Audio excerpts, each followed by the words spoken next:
estimados sacerdotes, diáconos, meus queridos irmãos e irmãs presentes em nossa catedral, também os que nos acompanham pela Rede Vida de televisão em suas casas, ou onde quer que estejam, também pela Rádio 9 de Julho e pelas mídias sociais. Mais uma vez, a minha saudação a todos. E agora, vamos acolher a palavra de Deus deste dia de Pentecostes, domingo de Pentecostes. Hoje, nosso pensamento está voltado para o Espírito Santo, o dom de Jesus ressuscitado para os apóstolos, para a igreja e para o mundo. Talvez nos venha a ideia de dizer: viva o Espírito Santo, é a festa do divino. Podemos dizer sim, viva o Espírito Santo, é a festa dele.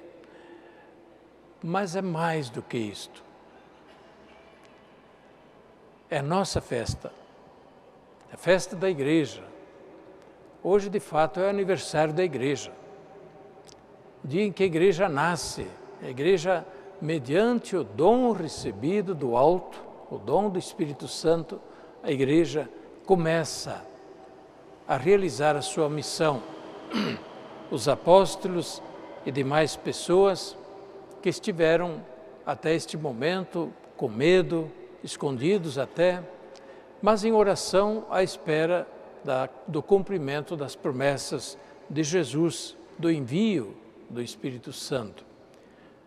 Uma vez que veio o Espírito Santo, saem, vão ao encontro, começa a falar e começa ali, de fato, a igreja que se manifesta ao mundo e que começa a realizar a sua missão de anúncio do Evangelho, do testemunho de Jesus e de responder aquilo que as pessoas então perguntam: o que devemos fazer? A igreja vai dizendo, os apóstolos vão dizendo, a igreja vai dizendo, a partir do Evangelho de Jesus, como devemos viver, o que devemos fazer. Hoje, portanto, lembramos que o Espírito Santo faz nascer a igreja. Ele é a força vital da igreja. É o dom de Deus por excelência ao mundo, porque é o dom de si mesmo. Deus Pai, Deus Filho enviam ao mundo o seu Espírito, o Espírito Santo, para que, como Jesus prometeu, seja o Espírito Consolador, o Espírito Consolador, Confortador, Defensor, Iluminador, o Espírito da coragem, enfim, todos os dons que o Espírito Santo dá à igreja, à humanidade, para que ela possa viver segundo o Evangelho de Jesus. É nossa festa, portanto, e por isso nós somos convidados a pensar, à luz do Espírito Santo, o que devemos ser, o que devemos fazer como Igreja de Jesus. Nós dizemos na liturgia de hoje que, com o envio do Espírito Santo, realiza-se a plenitude da celebração da Páscoa, a plenitude do mistério pascal. O que significa isso? Exatamente que, mediante o envio do Espírito Santo, aparece o fruto da redenção, o fruto da paixão, morte e ressurreição de Jesus, e o cumprimento da promessa de Jesus, do envio do Espírito Santo como dom do ressuscitado. Jesus morreu na cruz para quê? Para que tenhamos a graça de Deus, do perdão, da vida nova, que nos vem mediante o Espírito Santo. Morreu na cruz, enviou a igreja em missão para quê? Ressuscitou para quê? Para nos dar justamente a força divina de anunciar e testemunhar o Evangelho neste mundo e de caminhar ao encontro da realização plena das promessas de Deus, que não se cumprem plenamente nesta vida, mas estão voltadas para a plenitude da vida eterna, na esperança cristã. portanto, a plenitude da celebração do mistério da Páscoa. Tanto assim que no Evangelho de São João, que hoje nós lemos na missa, Pentecostes não acontece 40 ou 50 dias depois da ressurreição, mas acontece no mesmo dia da ressurreição. Jesus ressuscitado aparece aos apóstolos no primeiro dia, isto é, no dia da ressurreição, e sopra sobre eles o sopro divino do Espírito Santo e diz: recebei o Espírito Santo. Recebei o Espírito Santo, aqueles a quem perdoados os pecados serão perdoados. E une também ao dom do Espírito Santo o dom da missão. Ide ao mundo, proclamai o Evangelho a toda criatura. O Espírito Santo, portanto, é o dom do Pai, dom do Altíssimo, mediante o Filho Redentor, para a vida do mundo, não só da Igreja, é do mundo também, mas nós como Igreja de Jesus, que temos fé, somos aqueles que melhor e mais que ninguém devem acolher este fruto da paixão, morte e ressurreição de Jesus, o fruto da Páscoa. O dom do Espírito Santo à Igreja é graça divina para que a Igreja, não só mediante as próprias forças, mas orientada, amparada, conduzida, encorajada pela força de Deus, do Espírito Santo, possa realizar bem a sua vida e a sua missão. A sua vida como deve ser a vida da Igreja. Deve ser a vida da fé em Deus, a vida da esperança nas promessas de Deus e a vida no amor de Deus, fé, esperança e caridade. Isto é possível mediante o Espírito Santo. Contrariamente, nós não conseguimos viver fé, esperança e caridade mediante o dom do Espírito Santo. O que faz mais o Espírito Santo em nós? O Espírito Santo nos dá o impulso para a missão. O que faz partirem os apóstolos em missão?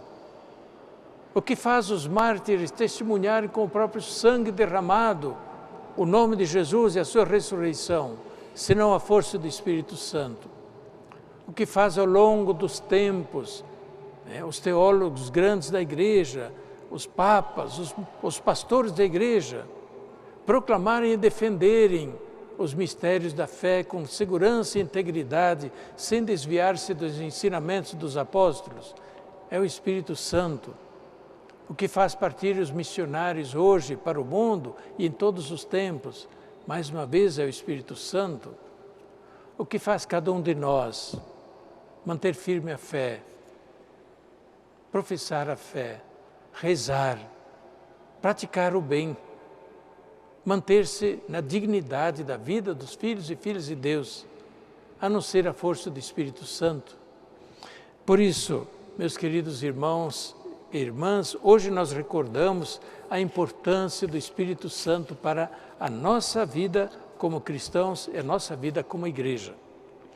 Eu queria recordar o que é muito atual. O Papa Francisco a todo instante está nos dizendo: vamos ouvir o Espírito Santo. Vamos fazer um pouco de silêncio, menos falar, mais ouvir o que o Espírito Santo está a dizer a nós, ao nosso tempo, à nossa igreja. Há muita confusão, muita violência, muita guerra, há muita injustiça, há muito desprezo da pessoa. Isso não vem do Espírito Santo. Mas vamos ouvir o que o Espírito Santo então diz, para onde nos impulsiona e para onde impulsiona a igreja, para que ela se renove por dentro e cumpra bem a sua vida, a sua missão. E o Papa então convida a todos, como igreja, renovemo-nos na comunhão da igreja, na união da igreja, que também é um fruto do Espírito Santo, manter-se unidos na fé, manter-se unidos em torno de Cristo, manter-se unidos em torno da esperança cristã, manter-se unidos, sim, na expressão da igreja, nas comunidades vivas. O Papa pede ainda Mantenhamos firme a nossa participação na igreja. Nós participamos de todos os grandes dons da igreja. Renovar a nossa consciência dos dons recebidos mediante o batismo, mediante a nossa participação na vida da fé. Que o Espírito Santo renove em nós a consciência da preciosidade da nossa fé. E por isso mesmo, da alegria da fé, da profissão da nossa fé, da prática da nossa fé, mediante a caridade. Renovemos-nos também na missão. O Espírito Santo conta com todos nós. Conta com todos nós. São Paulo lembra na segunda leitura, a igreja é como um corpo que tem muitos membros, muitas funções. Cristo é a cabeça desse corpo. Mas o corpo vai funcionar bem se todos os membros, órgãos, funcionam bem. Somos membros do corpo de Cristo, cada um fazendo bem a sua parte. Não fazem todos a mesma coisa. Cada um fazendo bem a sua parte, o corpo todo vai bem, tem saúde. Assim a igreja, a participação na igreja mediante o dom que cada um recebeu. Hoje, portanto, queremos pedir novamente ao Espírito Santo, como cantamos agora há pouco, vinde Espírito Santo, renovai-nos na fé, na esperança e na caridade, renovai-nos no ardor missionário, renovai-nos na profissão da única verdadeira fé, unidos a todo o povo que professa esta fé, junto com seus pastores, mantendo a comunhão na igreja. Que Deus nos ajude e nos dê a graça do Espírito Santo, hoje e todos os dias. Amém.